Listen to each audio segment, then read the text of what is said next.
All right, ladies and gentlemen, welcome back to another episode of the Mic'd in New Haven podcast. Yes, we are live here on YouTube.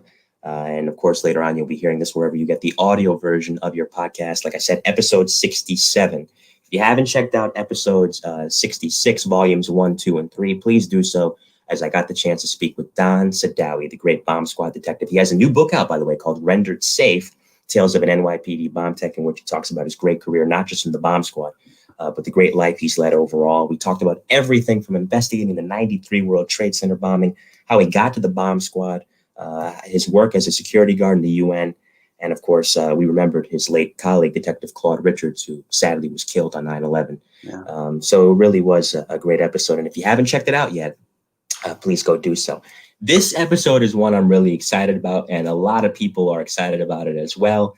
A lot of people I know have been looking forward to it. I have been as well, and I hope my next guest is. And my next guest, without further ado, is a man who dedicated nearly 35 years of his life fighting crime as a member of the New York City Police Department, a lifelong New Yorker. He held every uniformed rank with the department, beginning as a police trainee in 1964 and becoming an officer in 1967, ascending all the way to chief of department in 1995, which is a role he held until his retirement in 1999. In addition to serving as a police consultant since he left the NYPD in 99, currently, of course, the president of Anemone Consulting, Inc., he was previously the executive director of security for the MTA in New York, serving in the role from 2001 until 2003.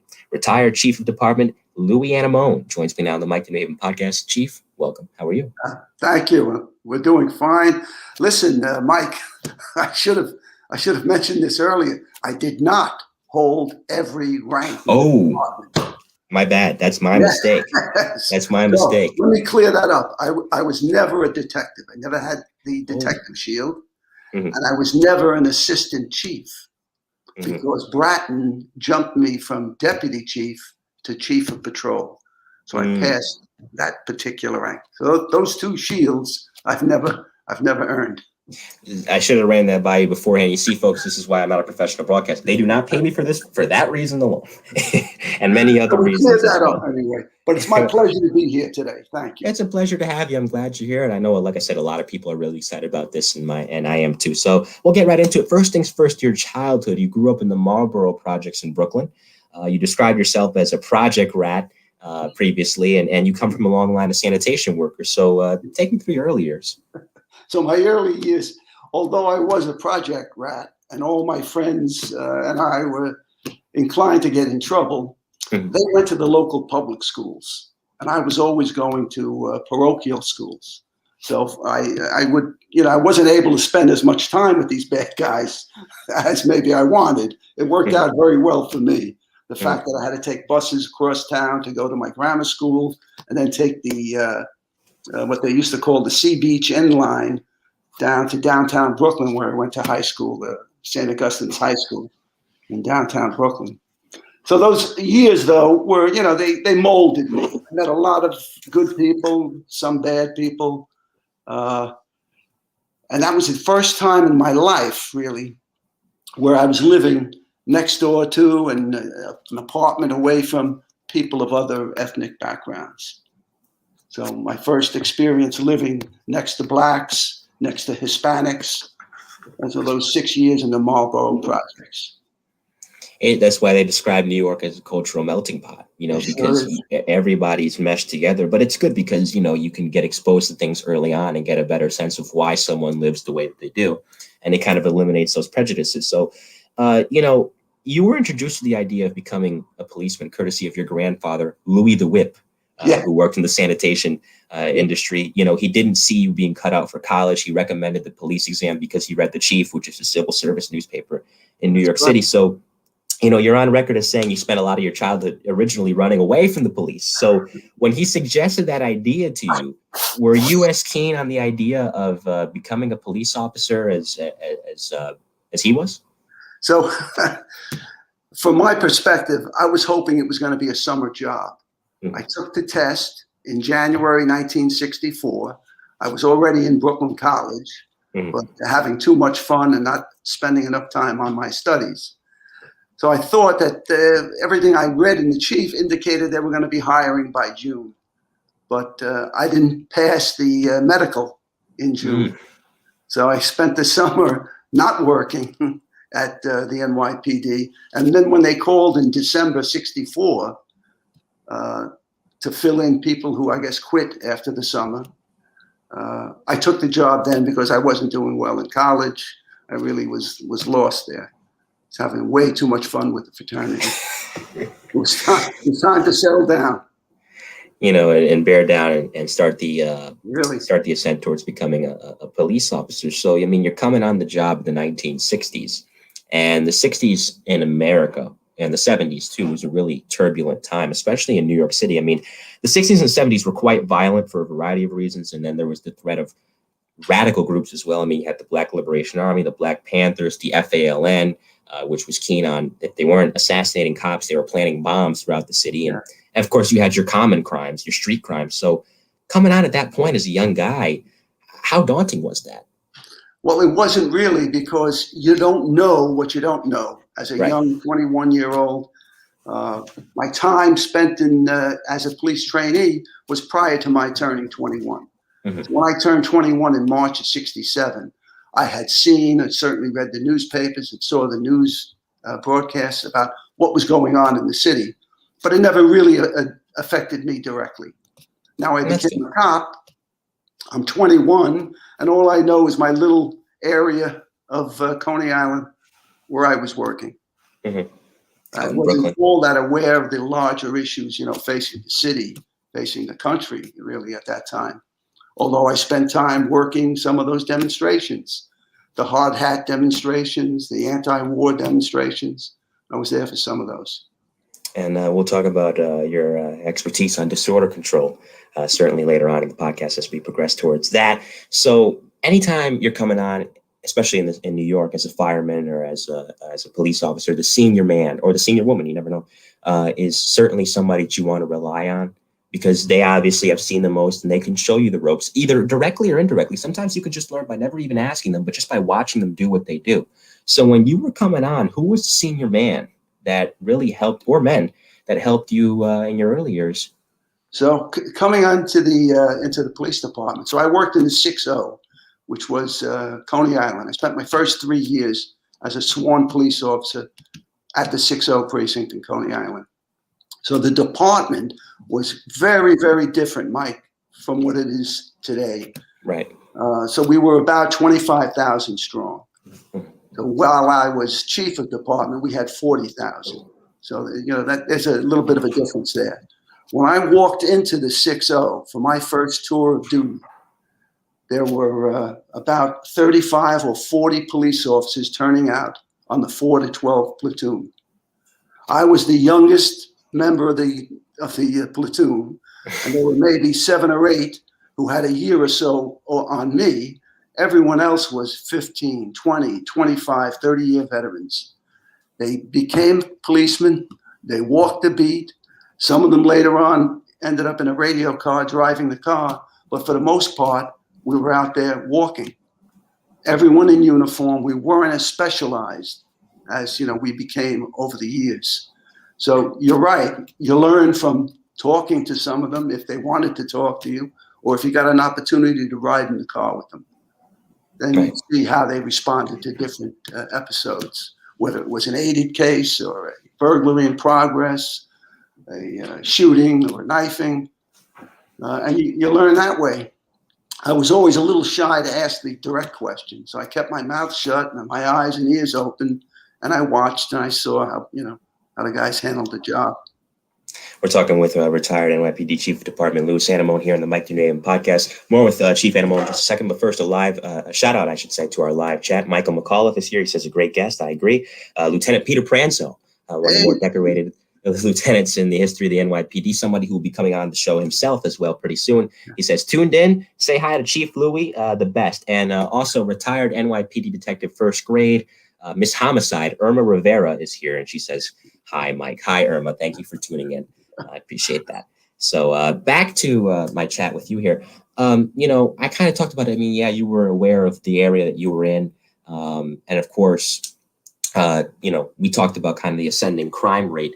The 80s, if the 60s and the 70s were wild, the 80s was really even wilder, because now you're talking about drugs being brought into the mix, specifically the crack epidemic, which was wreaking havoc on the city. And the department was going through a lot. I mean, of course, you're coming off the Knapp Commission, you're coming off the Serpico bombshell. It's a lot to take in. So when you're on the street as a cop, you know, of course, you were aware of what's going on, but I imagine that, you know, when you see these things, was it difficult at all staying motivated to do the job, or, you know, did you still feel that fire to go out there and try to lower crime in the neighborhoods that you patrol? Yeah, well, I never lost the fire. I had the fire from the beginning. Of course, yeah.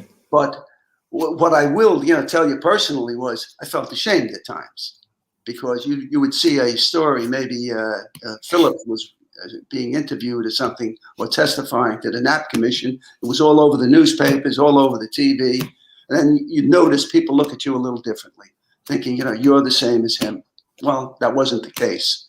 But you're a little ashamed of the fact that these guys, went to these lengths. And then it seemed every 15 or 20 years or so, we'd have another tragedy or a tragic corruption scandal. So just about the time when you're starting to win back the public's faith and confidence, you get hit with the Buddy Boys out in Brooklyn, or the Dirty 30 up in Upper Harlem.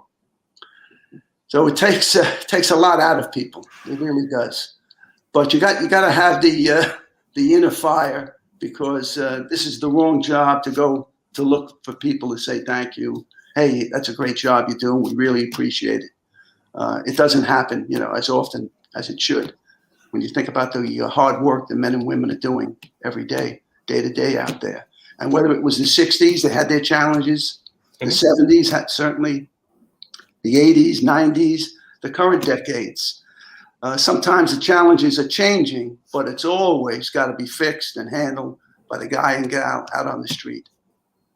Yeah, you're kind of seeing that now, unfortunately, where people look at a cop on the street and think, well, you're the same as what I saw on the news. I think about it a lot, because I have two cousins on the job currently. I mean, I have a cousin that's a police officer here in New Haven. I got another one that's a trooper with the Massachusetts State Police. Great people, great cops. But somebody might look at, and generalize them and say, well, as you said, you're just like that person I saw on the news, when that's not the case. And it creates this climate to where you see it on social media. If you express any kind of support to the police, you are instantly vilified. Yeah, because that's wrong. It's absolutely wrong. Yeah, I hate generalizations in general. I think I hate generalizations in general. There's a sentence.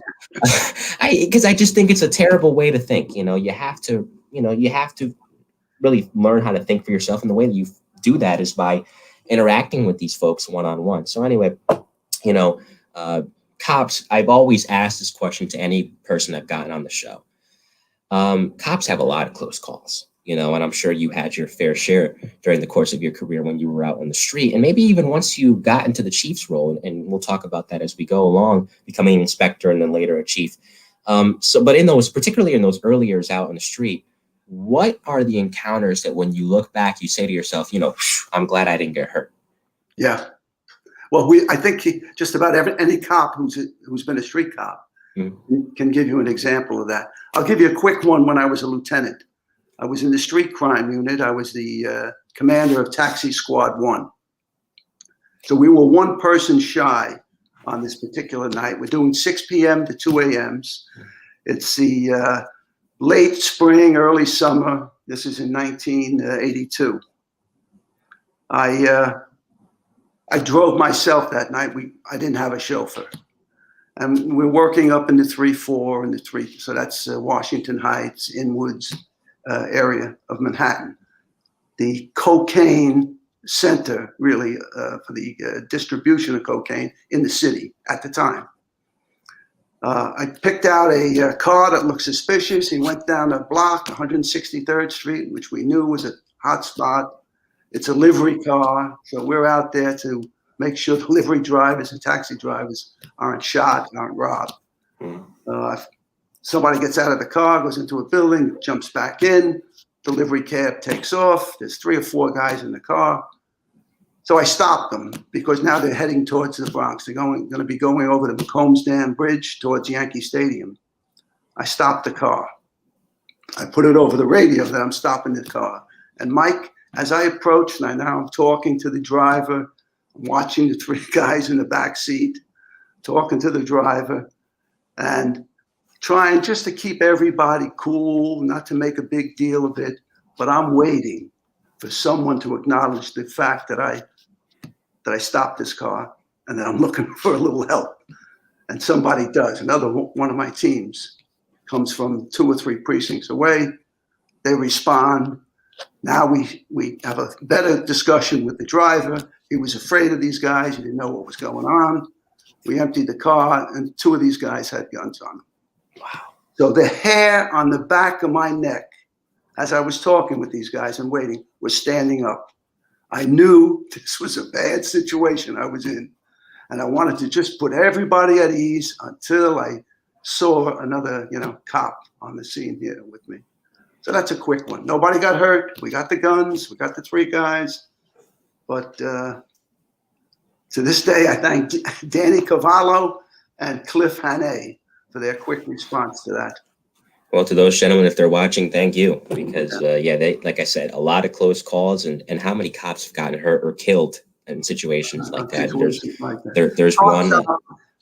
Hands down, a car stop is probably the most dangerous interaction you're going to have as a policeman. Yeah. With somebody on the street.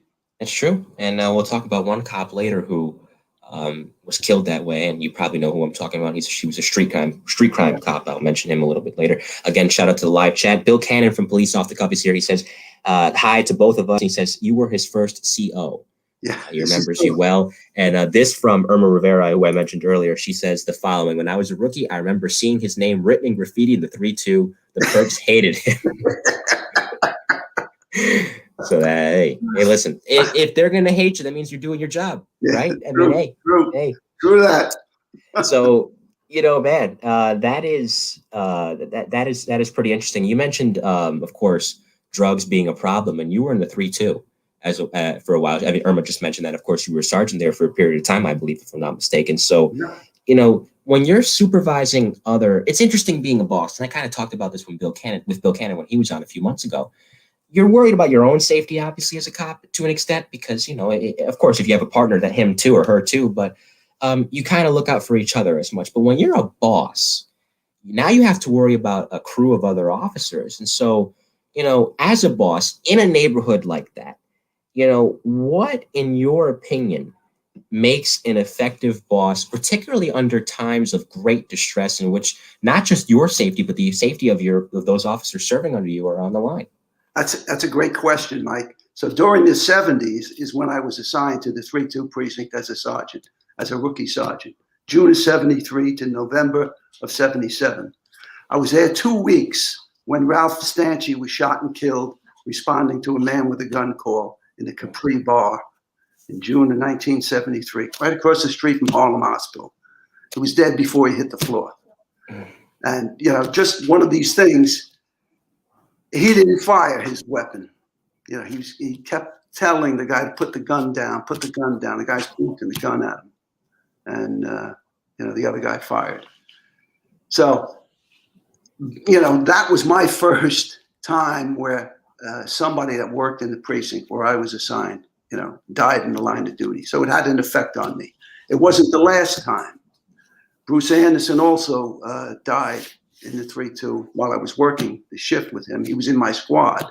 So you're responsible for your safety, certainly. You're looking out for yourself.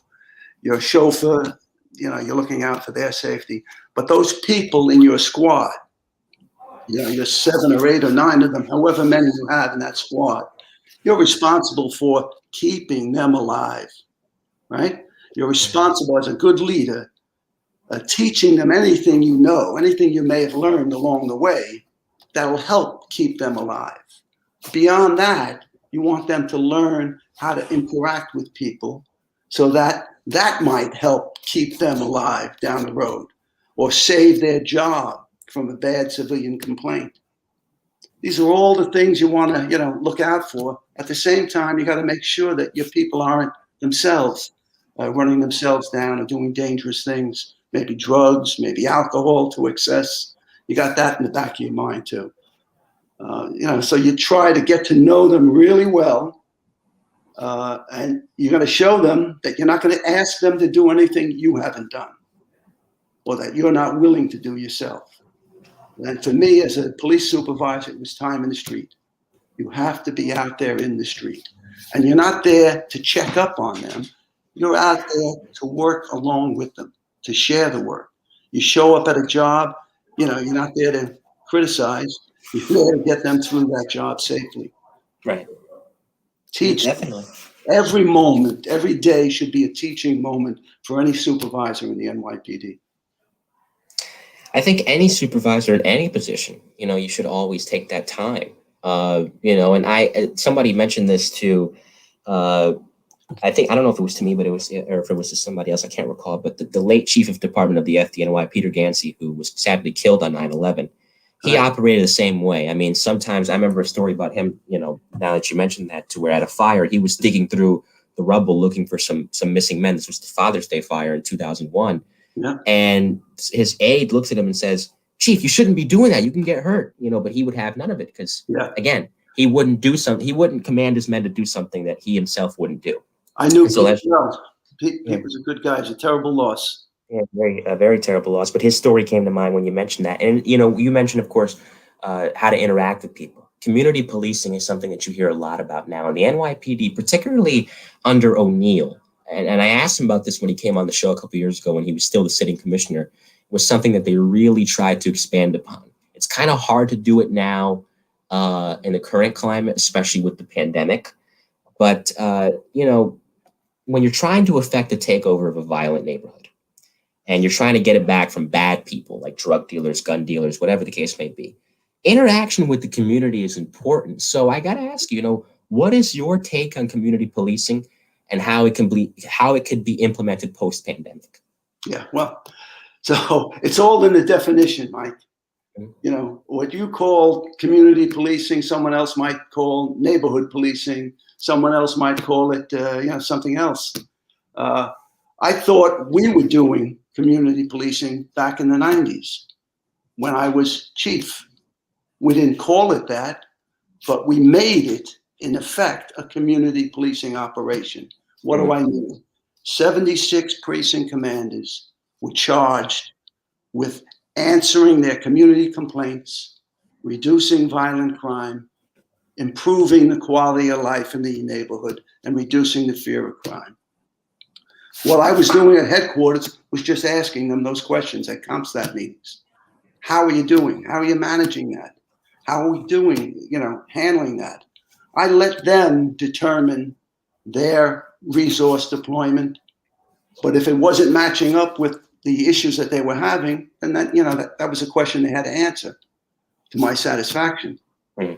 Why are your guys working Monday to Friday, weekends off, when the crime is, at night and on the weekends? So after, a little bit of growing pains, most folks got that message. So community policing, in my view, and I think in Bratton's view also, at least back when he was PC the first time in New York, was let's decentralize the authority that we have in headquarters out to the field. Those captains, men and women, are the closest ones to the issues. They're close to the community. They're having weekly or monthly meetings in some cases with the community boards. They're getting all this information and intelligence. Let them act on it. Let's not tie their hands back here at headquarters with mindless memos or with policies and procedures that just slowed everything down. And we were able to do that. We cut through the red tape for them. We helped them when we could. We got them the logistical help sometimes that they needed, whether it was vehicles or unmarked vehicles or recording devices. And they were very ingenious in solving community problems. And that was the number one community problem, the violent crime. People were afraid. Well, they weren't afraid in '99 when I retired. and they're starting to get afraid again, which is unfortunate. I do want to ask you about a funny story in a CompStat meeting in a second, but first, again, back to the live chat. Bill Cannon, Chief, it didn't take me long to realize that part of a boss's job is to protect police officers from themselves. Michael McAuliffe, who is a retired member of the service, says that you were a great cop and leader. And Bill Cannon, again, has a question that I want to show here, and you can see that. For those of you watching on YouTube, you can see this as well. Did CompStat push it too far? Was there too much emphasis on numbers? Chief, your response. Well, it wasn't while I was doing it. I really can't answer, as to what happened. I'm out 21 years now. But back then, people were saying the same thing, though. Oh, you're looking for numbers. We made it clear at every meeting, Mike and for Billy as well out there. It's not about the numbers. You had to show us that you were trying, that you were doing your best. When we moved somebody out of a precinct for a negative reason, it wasn't because their numbers were high. It was because they didn't give enough effort. They didn't care. They were cynical. It was water off their back, whether crime was high, whether people were being victimized. They didn't take it seriously. Part of what Bratton asked me to do was to create a sense of urgency in the department about crime. I hadn't seen it in my 20 years up to that point, but we did that. We created that sense of urgency, and we found out that most guys and gals wanted to do something about crime. Now, I hope that they kept that kind of in the backs of their minds, as they did their CompStat meetings later on. I don't know, though. It wouldn't be fair for me to judge what they were doing there. But I'm glad you mentioned that, though, because I have, during this pandemic, we're all doing a lot. Some of us, at least, are doing a lot of reading. And one book that was given to me was Rudy's book, Leadership, which came out in 2002 after he had left office. And he was talking about the crime decline. And when you mentioned that, he mentioned Bill kind of in passing, Bill Bratton, that is. But I'm like, you're missing one. For some reason, he didn't mention you, which I guess, whatever. But yeah. Interesting. We weren't getting along that well. Yeah. And I don't think he's somebody that you want to get along with that great these days anyway. But I'm like, you know what? It's a team effort. And you were definitely a part of that team. That's my point in bringing it up. This story I wanted to ask you about, and Bill Cannon and Mark DeMeo know what I'm talking about, because I think you told them the story, which is why I wanted to ask you about it. But I don't think the rest of the audience has heard it. CompStat meeting, mid-90s. You're the chief of department. Bill Bratton's the commissioner the first time. There's a commander that is talking, and you probably know what I'm about to bring up. Oh, yeah. And you don't like what you're hearing. And behind him, there is a screen. And on that screen is Pinocchio. And Pinocchio, as he's talking, Pinocchio's nose is growing. Why don't you tell me that story? This is really funny. So I'm not going to mention names. That's fine. It was a borough commander at the time. And he was fabricating stories and statistics. And so, and Jack and I knew this from a prior meeting. So he said, we're going to do something about this. And one of the fellows on my staff came up with the ability to put Pinocchio up. He says, if he starts lying, we're going to do this. So at the time, it seemed like a good idea. In hindsight, it was a very sophomoric stunt, and I apologized later to him, and he was angry for a long while.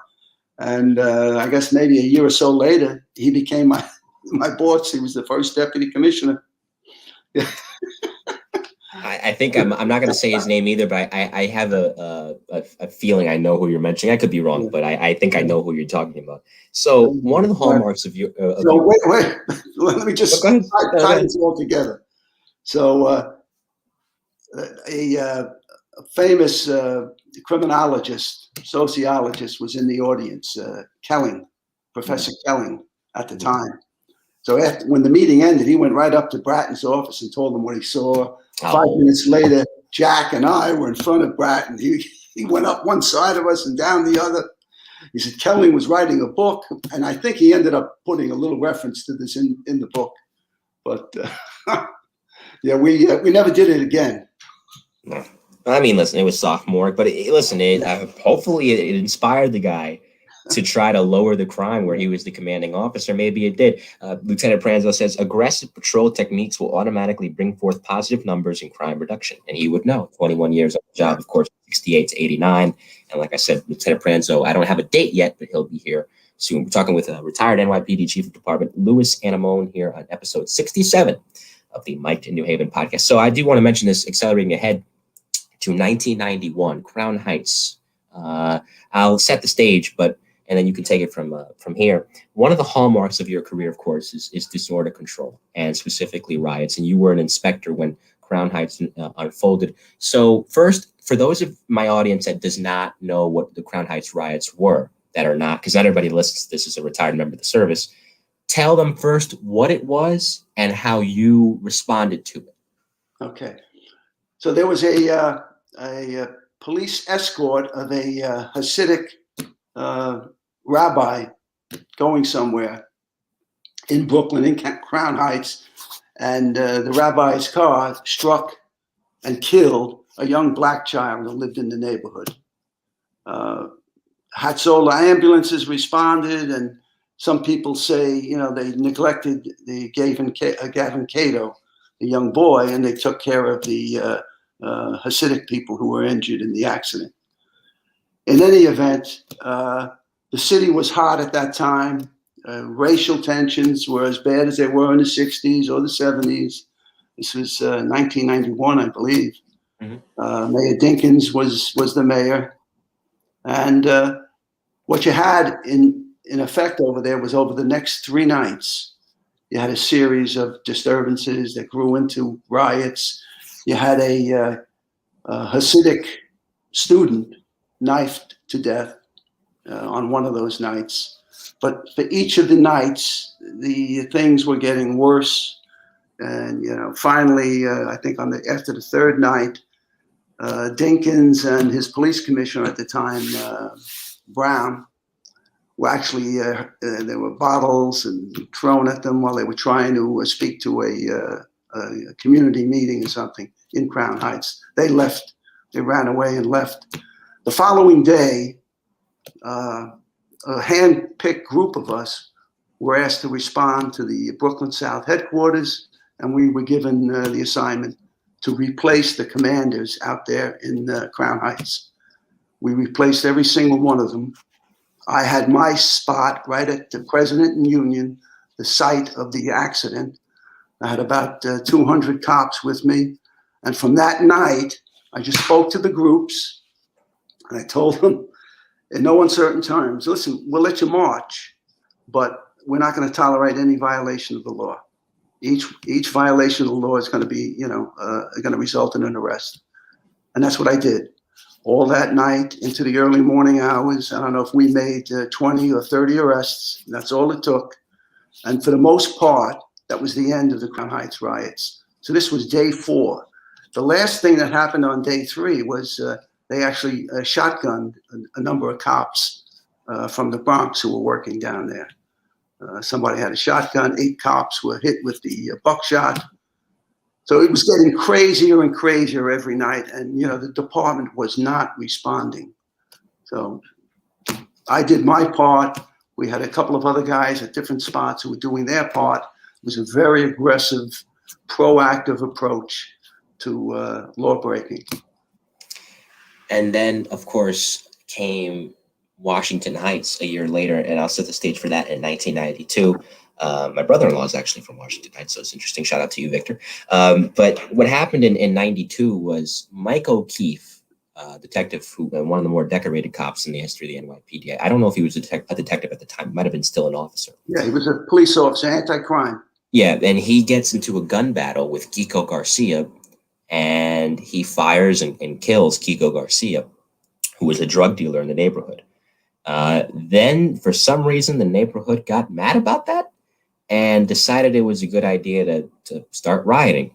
And so that, of course, you're coming off of Crown Heights in 91, so you have an idea of trying to quell these kinds of situations. So take me through quelling Washington Heights. And that's because that's a weird one. Yeah, so I wasn't there much, I was able to get up there for one night, Okay. just for a couple of hours. I was assigned at that point to the Special Operations Division, and we were doing something wasn't that important to me, but to my boss it was. So I was kind of out of the picture. At night, though, I took a ride up there with my chauffeur and another cop in the car just to see what was going on. And it wasn't good. We ended up making a gun collar, the three of us, out on the street, up in the heights. So, again, it probably could have ended sooner had we taken more aggressive actions. But they were burning tires, those South African, they picked this up from South Africa. You light the tires on fire, you roll them down the street, or you try to put them around somebody. And they had barricades on Broadway, stuff that during Giuliani's time we never tolerated. So it went from bad to worse. The mayor paid for the funeral for this character. Shipped his body off to the DR. It was a little. It wasn't one of our finest hours, but it wasn't anywhere nearly as dangerous as the Crown Heights events. So, you mentioned previously that you would observe situations from around the world and watch how other forces from around the world would go about quelling these disturbances. So is there a specific country, or maybe even within this country, is there a specific force from within the United States or from around the world that you looked at and said, you know what, I want to bring that here? Or is it just a combination of things? Well, we took a look at L.A. Now, that comes in the wake of the 92 Rodney King riots in L.A. But we did take a look at what they had written on paper anyway, and we liked pieces of that. I spent some time with the Scotland Yard, and I took a couple of pieces from their playbook, if you will. And Dallas, we looked at the French Canadians, any place that had riots, and we tried to look at their critiques afterwards. What worked, what didn't work, what were some of the big mistakes, and you start to see commonalities. And the number one thing is taking too long to respond. Whenever you saw that, you had a bad situation that eventually got worse. So our plan was built on getting there quickest with the mostest and giving everybody clear instructions on what they have to do. Never back down. Number one. That's true. I do want to take a second to say, listen, to anybody who's Canadian, listen to this. I don't have anything against you, but you guys ride for some really stupid stuff. Because when the Rangers won the Stanley Cup in '94 and they beat the Canucks, they tore Vancouver down. I'm like, for what? Listen, it's Pavel Bure misses one shot, and the world explodes anyway. So what are you gonna do? You usually associate a riot with the winning, the exuberance for the winning team, and the not with the losing team. No, listen, but then again, hockey is kind of like religion over there, so I kind of understand it.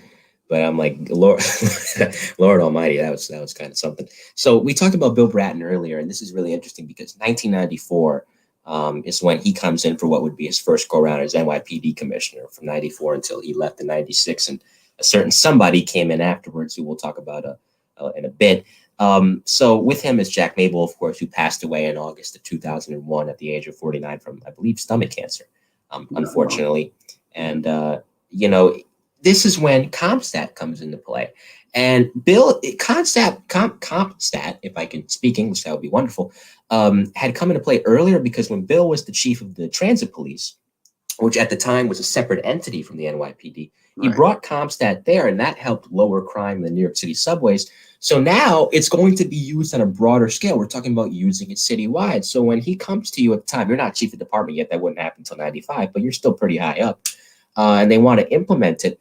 I guess take me through, first, for those that don't know what CompStat is, describe what it is. And then secondly, describe how the department went about implementing it. Okay. So let's just back it up a little bit. Bratton deserves all the credit in the world for everything he did for the NYPD and for the city of New York and its citizens and businesses. But Jack Maple was the genius behind CompStat. So in transit, he had what he called the maps of the future. He would plot the robberies. He was the commander of the robbery squad for transit. On a map, and him and his people would look at it and try to anticipate the next robbery, where it would be, where this gang or robbery team would show up, and then apprehend them. And he did a great job at that. At the NYPD, when he and Bratton came in, he told Bratton, we're going to have to do something very, very dramatic to reduce crime here in the city. Very dramatic. And the idea was CompStat. So he came up to me and he sat down. And he said, "Listen, here's the idea. Will you go along with me and help get this done?" I said, "Count me in." And we took baby steps. We worked it up. So what exactly is it? We asked the different precinct commanders and the detective commanders and the narcotic commanders on a regular schedule to come in to headquarters and discuss crime with us. So it was Wednesday and Friday, 7 a.m. in the morning each day, and we'd end around 10 or 10:15 in the morning before the workday began, in Jack's words. We got them up nice and early, and they brought in their statistics, and they supplied us with the statistics, and we put up on the computer screen for everyone to see. So we all knew what we were talking about. And initially, it was talking about the numbers, where they were happening on the map. We'd see them plotted on a map, and we were looking for the patterns. How many patterns did the CO or the detective commander identify? If so, what are you doing about it? What steps have you taken? If not, how come you haven't seen this? This is a pattern. Let's get cracking on it. Next precinct would step up, and we do the same thing. Discuss. What are your issues? What are you doing about them? What patterns do you have? Where are they occurring? And when are your people working? This is where we match the work chart with the crime chart. And we ask them to go back and fix it. If your people are working steady days and you need them on nights, fix it. On nights. And that's all it was. It was a management tool. So by doing this twice a week, every week, in 1 month, we had the entire city of New York in to see us and discuss crime. And we saw the results, Mike, immediately. All of a sudden, easy cases were getting solved quicker. Harder cases were getting solved faster. Patterns were being identified quicker. Absolutely, yeah. The results, spoke for themselves. As you mentioned, by the time you left in '99, which we'll talk about in a little bit, and I don't want to keep you too long, you had to have been pretty proud, obviously. I mean, looking back from when you came on in the 60s to where everything stood crime-wise in the city of New York in 1999, I mean, it was a really great accomplishment. Irma Rivera, who I mentioned earlier, posts a couple of interesting things that I want to get your take on. She says this is a two-part thing. First, the worst thing that happened to the NYPD was steady tours and the fact that everyone had to have a degree.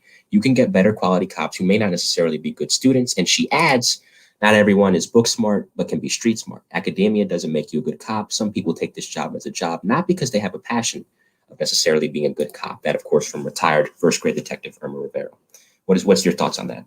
So I wasn't part of this, college education push, but I had to comply. If I wanted to advance to captain and above, I had to show them that I was working towards a college degree. So I started Brooklyn College in 1963.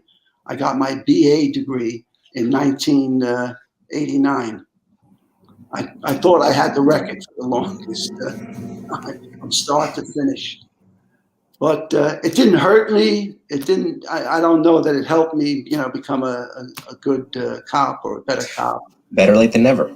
Yeah, exactly. But it's, if you don't have it, the way professions, and not only police professions, Irma, and this is for her and for anyone else listening, it's a disqualifier. If two people apply for the position or a job or a promotion and one has it and the other doesn't, chances are very good the one with that paper degree, all other things being equal, is going to get the promotion. So you work against yourself if you don't have it. As to the other comment about good street cops, I worked with good street cops all my life, and it was only until the last 10 years that any of them, had any kind of college degree. They learned, in the streets of New York City. Either they were born here and raised here, or they worked here, even though they were born, outside the city limits. So many, many good people, good, smart cops didn't have those college degrees. And a side note to Irma, girl, you're coming back on this podcast. It's only I had her on previously for a 2-part special. You're not off the hook, Irma. Don't think I forgot about you. Time's coming. You're coming back. So let's accelerate ahead to 1995, when you accomplished something obviously very major and something that I'm sure made you very proud and still makes you very proud, I'm sure, when you think back on it. And that is being named Chief of Department. So this is the highest ranking uniform position a police officer in the NYPD can hold. And that feeling of pride is one that I'm sure Rodney Harrison is feeling right now, the newly appointed Chief of Department. So by this point, he had 31 years on the job. And when you first learned that you were going to get this honor, take me through that moment and what went through your mind. I was happy, but I was also, I loved being the Chief of Patrol. I mean, I just loved the men and women in the trenches out there. I liked wearing the uniform. I was going to continue to wear the uniform, but patrol had a special place in my heart. I worked all my career in patrol, except for some time in narcotics as a captain. But I knew it was going to be a big challenge. But at that point, after spending the year doing CompStat and as Chief of Patrol, I thought I knew where many of the other issues were that had to be fixed that were outside of patrol's area. And being Chief of Department would give me the opportunity to work on some of that. So I was ecstatic about that. And there was talk that we were going to be merging with the Housing and Transit Police. I'd be the Chief of Department when that happened. And that was another, great opportunity. So take me through that, because that's an interesting little subplot. Some people were in favor of that. I know when I asked O'Neill about it, he was a transit cop, as I mentioned at the time. Some people weren't. Some people wanted them to remain separate entities. So, I mean, given what you mentioned, it sounded like you were on board with it. It had been talked about for years, and now finally, I believe transit went first in April of 95, and then housing went in May. Now you have a new influx of people. So, some people are excited about it because now they can advance their careers, but other people didn't want it. So for the cops that didn't want it, what was your goal to make sure that they stayed motivated now as they became part of, as some would describe it, Big Brother? Yeah. So the first thing we saw was many of the high-ranking people in both those departments retired, rather than come to the NYPD and maybe have to take a step down in rank or lose some benefits that they had in their pension plan with the housing authority or with the transit authority. So once we got through that, the whole focus of our thoughts moving forward was to make them feel like they were a strong part of us, right? Mm-hmm. And for every promotion moving forward, if they were being promoted from transit, we'd send them to one of the different agencies, to the NYPD Patrol Division or to the housing. And we did the same for housing. And we did the same for NYPD people, making sergeant or making lieutenant or captain. We sent them to those other agencies, formerly other agencies, now bureaus in the department, to learn. So that after a while, it may have taken 5, 6, 7 years with the retirements and new hires, et cetera. Everyone, all of a sudden, it was just one agency.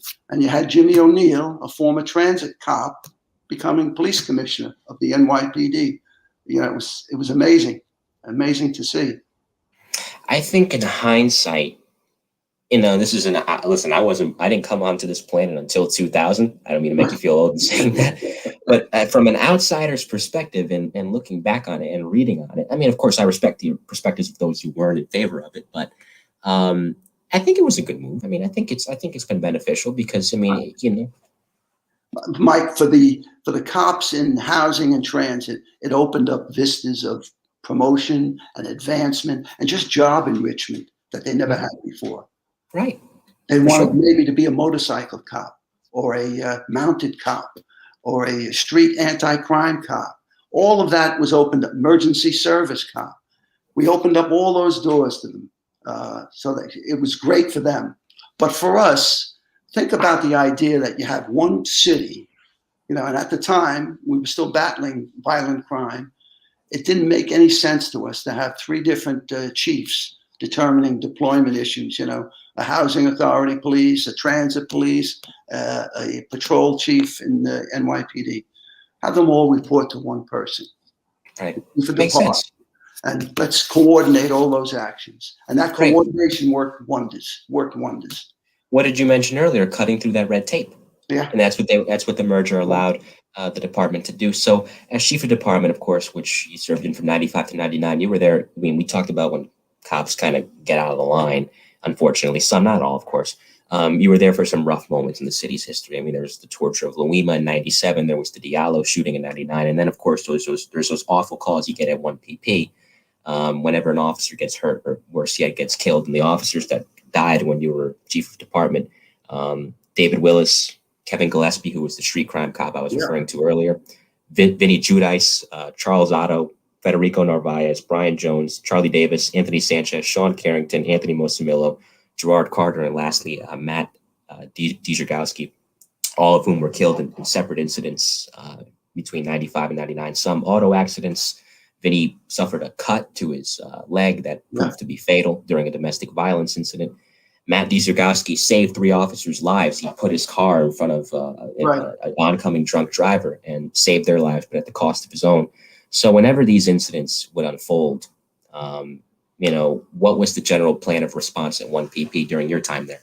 So it really started, before I was even chief of department. When I was chief of patrol, we had Sean McDonald killed up in the Bronx. I responded, and what I did then, and I did again for Kevin Gillespie because it was necessary. The perpetrators were still out, at loose. The hospital emergency room was filled with all the cops from the 4-4 precinct, task force, the adjoining, everyone crying, everyone sad. So we had a chaplain at the time, spoke to them, and he was way off target, with his comments. The mayor was there, the chaplain. I interrupted, and I just told these cops straight out, listen, here's the plan. Dry your eyes. There'll be time at his wake and at his funeral for you guys to cry. Get your asses out on the street. Start looking to find the guys who did this. Catch the people who did it. We've got a little bit of a script on a car. We got a little bit of script on the perps. Talk to your informants. Talk to people in the community. I don't need you here in the emergency room. I need you out on the streets now more than ever. The emergency room emptied immediately. It was what they had to hear. Unfortunately, I had to do the same thing again in the case of Kevin Gillespie. We had the emergency room at St. Barnabas filled with the street crime cops and cops from the 4-6. And, hey, I need you out on the street. These guys are still running around. There was a transit officer shot also that night, from one of these perps. Kevin died with his gun in his holster because he was concerned as an anti-crime cop that another uniformed cop would think he was a bad guy and might shoot him. And that came out in a letter he wrote that was delivered to me after he was dead and buried. It was found in his locker.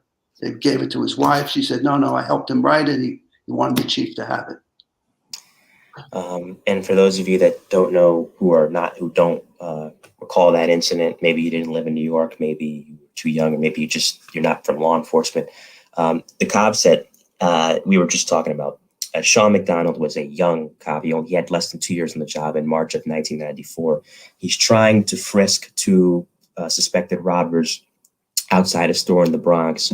One of the gentlemen produces a gun. I shouldn't call them gentlemen. One of the cold bullet killers, rather, produced a gun and turned around and fired fatal shots into Sean. I think he was struck 5 times. He was able to call for assistance before he collapsed. Yeah. And he died. Kevin Gillespie, a couple of years later, in March of 1996, was trying to conduct a traffic stop on 3 suspected robbers. And before he can even say anything to them, they opened fire, and Kevin A bullet hits him, I believe, in his armpit and travels down and severs all the vital organs. They brought him to the hospital, where, as you heard Chief Anemone say, unfortunately, he passed away from his injuries. And that's I don't want to spend too much time on it because it's not happy, but I mean, those funerals, I imagine, how does one even get through that? I mean, that's just so tough. Seeing the family, how does one get through that? It's not easy. It takes a piece out of you. By the time I retired in '99, I mean, I couldn't deal with it any longer. Yeah. It was too much. Yeah. You feel, if you have any kind of human emotions at all, you have to feel for these people, for their families, these people that they're leaving behind. It's a terrible, terrible loss. Yeah, and it's something that your predecessor had to deal with. Your successor rather, had to deal with in 2001. I mean, as if losing one isn't enough, you had to lose 23 in one day. Yeah. So that's definitely a tricky thing. So Howard Safir, and I can feel comfortable saying this because I'm never going to invite that man on the show. That man is a curmudgeon. He's a curmudgeon. And he comes in. He was the fire commissioner, actually. I think he might be the only person in the history of New York City. This honor he does have. I give him that. To be both FDNY commissioner and NYPD commissioner. He was a federal agent previously. Giuliani brings him in '94. He takes over as FDNY commissioner. A couple of years he's there. And then Bratton gets forced out because of the egos in place there, and they're fighting each other. And Bratton was on the cover of Time magazine, and Giuliani flipped. And so he brings in Howard. And listen, as I told Bill Cannon, crime continued to fall under Howard, although most would say it's because of implementations that Bratton had put in that allowed for that success to be the case. I'd be the first to tell you that. I imagine. And so, you're dealing with him, and he's this really unpleasant individual. My late friend Leonard Levitt described him as being one of the most unpleasant men, except with his family in New York City. And then you have Giuliani and his ego, and he's rough around the edges, and you're not one to take any nonsense from anybody. So you're dealing with these two. And unfortunately, you had enough. And in June of 1999, you told Giuliani that you were leaving. So a lot's been written about that. There's excerpts about it, and there's different perspectives. So give me the inside story of what exactly transpired that made you leave in June of 1999. So I had a rough time, again, as you mentioned, with the Commissioner Safir. He wasn't accepting a lot of my ideas. I had a tough spell with Giuliani over the police contract and my testimony at an arbitration hearing. And the First Step at the time and I were not getting along.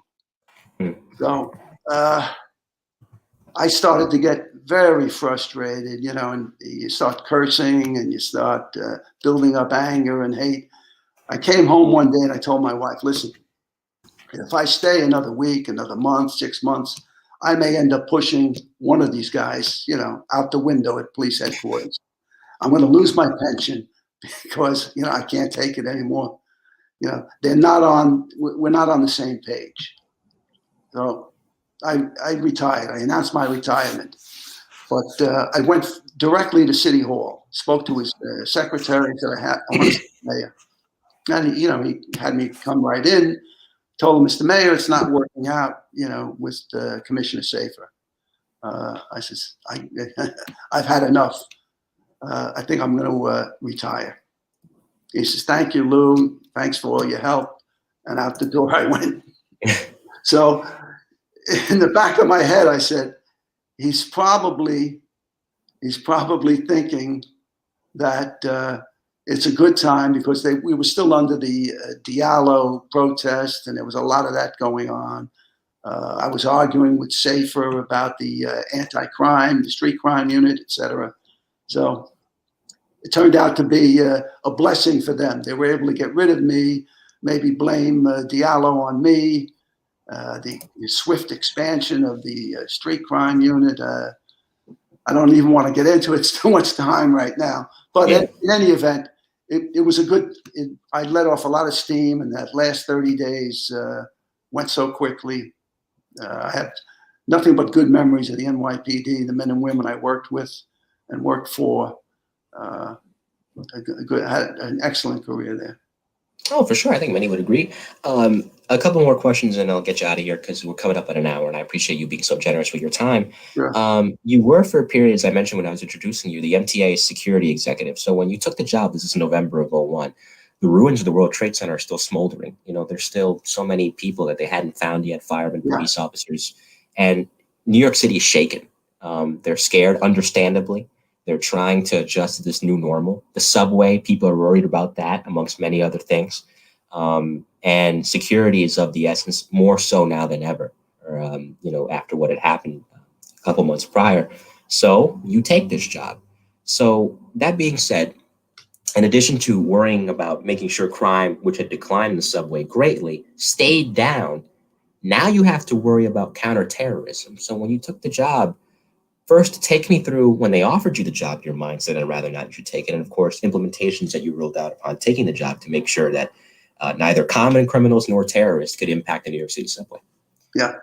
So I just to back you up a little bit, in October of '01, Okay. I was hired as they created a new state office of public security. James Kallstrom, former FBI chief, was the $1 a year head, and I was his assistant. So I spent a month doing that. One of the things we did was we gave a presentation to the board of the MTA and their chief executives. Mostly it was me speaking about terrorism. I mean, we had done some of this because it had been something I'd been looking at for 7 or 8 years now. They were impressed with the presentation and they made an offer, for me to take over this newly created position, deputy director for director of security. So I spoke to Kallstrom. I told him, it's an opportunity for me, and he could get somebody else to take my spot. The spot at the state was not an operational entity; it was a policy position. The MTA was an operational. I would have had a chance. I had a chance there to come up with ideas to improve security and safety on the commuter railroads, on the city trains, and on the bridges and tunnels that the MTA was responsible for. So I jumped at the opportunity. And I think you did some good things. I mean, you weren't there very long, just from October of '01 up until, I believe, May of 2003. So it's about, trying to do the quick math here. It's about, trying to think, 17, 18 months around there. I cut off. Right.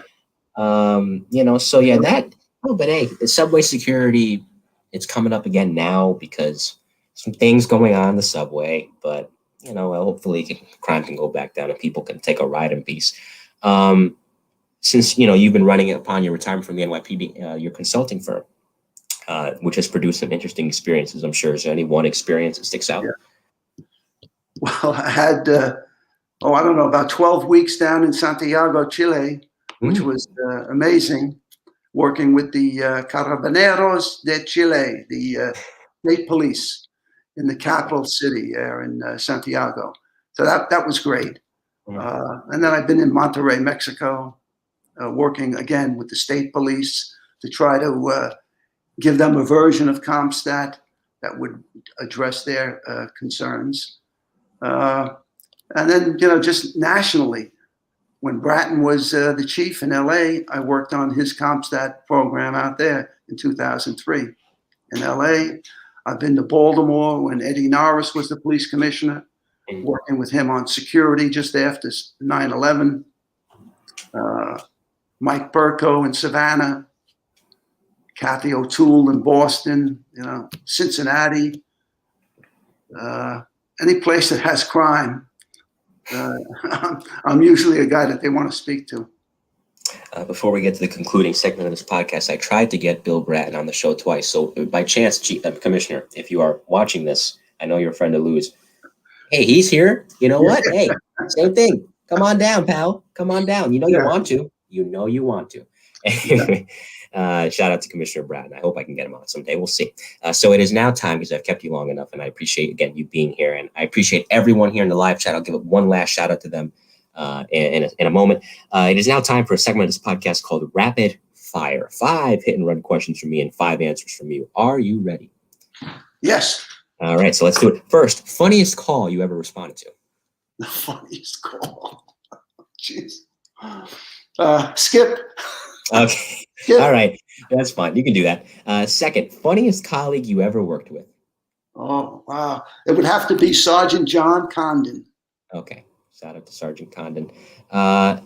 You know, even though you were in your 70s, you're very active, as I alluded to earlier. Yeah. You know, you're not a guy that sits around. I know you mentioned to Bill and Mark you do some long walks, and that's good. You know, so if the police department called you up tomorrow and said, "Hey Lou, you know, how about you come on down and help us fix things?" You know, would you take the job? I take it only as a consultant, Mike. Okay, not as a commissioner, not as a chief. No. All right. Fair. Fourth, do you have a favorite neighborhood in the city or a favorite, you know, maybe bar or restaurant?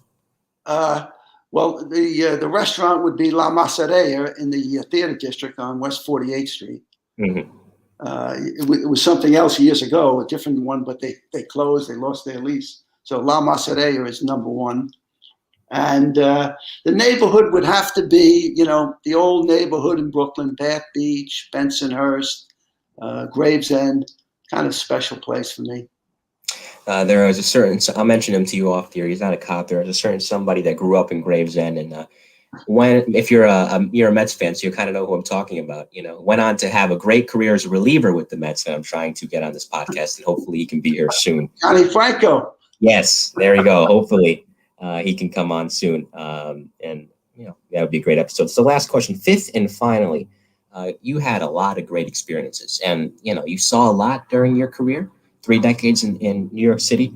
For a cop that's coming on the job now, or maybe even like my cousins that I mentioned earlier, one being a police officer here in New Haven for 7 years, another one being a trooper up in the Massachusetts State Police for a couple of years. What advice would you give a young cop now? Yeah, it's a tougher job now than it ever was. So you've got to be aware of your surroundings, aware of what you're thinking and saying and doing at all times, and your partner, if you have one. If you're at the scene and somebody's doing something that's not correct, you've got to step in and do the right thing. Okay, good advice. And that concludes what's been a very, very fun episode with retired NYPD Chief of Department Louis Anemone. I do want to give, for those, of course, on YouTube here, one last shout out to the live chat. Mimi J2 stopping by. See her often, the Police Off the Cuff live chat. Glad you're here. Irma, the Locator Rivera, of course, retired first grade detective. Glad that you're here, Irma. Thank you. Love to have you on the show again sometime soon. Hit me up, girl, if you want to. Lieutenant Peter Pranzo, of course, he'll be on the show soon. He'll a great lieutenant, one of the more decorated ones in the history of the NYPD. Bob Geis, another retired member of the service, of course. We got Michael McAuliffe here as well, and Bill Cannon from Police Off the Cuff. So thank you guys for stopping by. I really appreciate it. Even if it was just one person, I'm glad that you guys took the time to watch. And I know he didn't post in the live chat, but I do know he's watching. Don Sadawi, of course, who will be coming back on the show in the summertime. Don, brother, thank you for watching. I really do appreciate it. So for those of you that we'll promote ourselves before we get out of here, is there anything that you want to promote, Chief? No. Okay. I'll promote myself real quick. For those of you that are listening to this or watching this, stick around. Love to have you. If you're not already subscribed, please do so. My YouTube channel is MC's Audio, MC''S Audio. There is, of course, everywhere that you get your podcast, Apple, Spotify, Spreaker, Player FM, anywhere we are there. iHeartRadio. So please be sure to subscribe and leave a 5-star rate and review. More great episodes in the works, I should say. I'm trying to get John Franco on, talk about his Mets years. We'll see what happens with that. Just had Bobby Valentine on as well, former Mets manager, working on some other great people that are hopefully be coming on soon. So with all that being considered and said, on behalf of retired NYPD Chief of Department Louis Anemone, I am Mike Colon, and we will see you next time. So long. So long.